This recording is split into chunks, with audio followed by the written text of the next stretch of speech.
Hey all, ஆரி ஒர்க்கில் என்னென்ன த்ரெட்டெல்லாம் நம்ம யூஸ் பண்ணுவோம் சொல்லி பார்க்கலாமா? ஃபர்ஸ்ட்டு ஜெரி த்ரெட்டு. ஜெரி த்ரெட் வந்து என்ன பிராண்ட் நல்லாயிருக்கும்னாக்கா A1 பிராண்ட் நல்லாயிருக்கும். இதில் வந்து கலர்ஸும் இருக்குது, கோல்டு, காப்பரு, சில்வரு, அதுக்கப்புறம் கலர்ஸும் இருக்குது. அதுக்கு அடுத்தது பார்த்தீங்கன்னாக்கா சில்க் த்ரெட்டு. சில்க் த்ரெட் பார்த்தீங்கன்னாக்கா இதுலேயும் வந்து நிறைய கலர்ஸ் இருக்குது.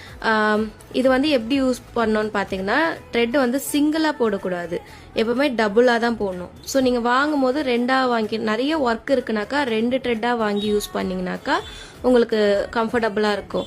இல்லை எனக்கு ஒரே ஒரு பார்டர் மட்டும் போடணும் அப்படின்னாக்கா நீங்கள் இந்த சில்க் த்ரெட்டை வந்து இந்த மாதிரி எடுத்து கொஞ்சம் த்ரெட் இப்படி வெளியில் எடுத்துட்டு இப்படி நாட் போட்டுக்கணும். இந்த மாதிரி எடுத்து இங்கே நாட் போட்டு எவ்வளோ த்ரெட் வேணுமோ அவ்வளோ எடுத்துட்டு டபுளாக தான் இந்த த்ரெட் வந்து நீங்கள் யூஸ் பண்ணணும்.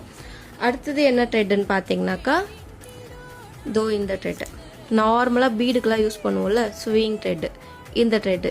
இப்போ வந்து பீட்ஸ் ஒர்க்குக்கெலாம் வந்து இந்த மாதிரி த்ரெட் வந்து நம்ம யூஸ் பண்ணிக்கலாம். இப்போ வந்து பிகினராக இருக்கவங்கலாம் இந்த த்ரெட்டு யூஸ் பண்ணும் போது டக்கு டக்குன்னு கட் ஆகிட்டே இருக்கும். ஸோ அவங்களாம் என்ன பண்ணலான்னாக்கா இந்த மாதிரி நரம்பு வாங்கிக்கலாம். பட் வந்து ஸ்டார்டிங்கில் அதுதான் யூஸ் பண்ணியிருப்பீங்க.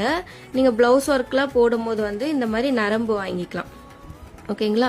ஸோ இதுதான் ஆரி ஒர்க் த்ரெட்டு. அதுக்கப்புறம் நீங்கள் நல்லா எம்போஸ்டாக ஒர்க் பண்ண போகிறீங்க அப்படின்னாக்கா இந்த மாதிரி பைப்பிங் த்ரெட் யூஸ் பண்ணிக்கலாம். எம்போஸ்டு ஒர்க்குக்கெலாம் பைப்பிங் த்ரெட் யூஸ் பண்ணி இது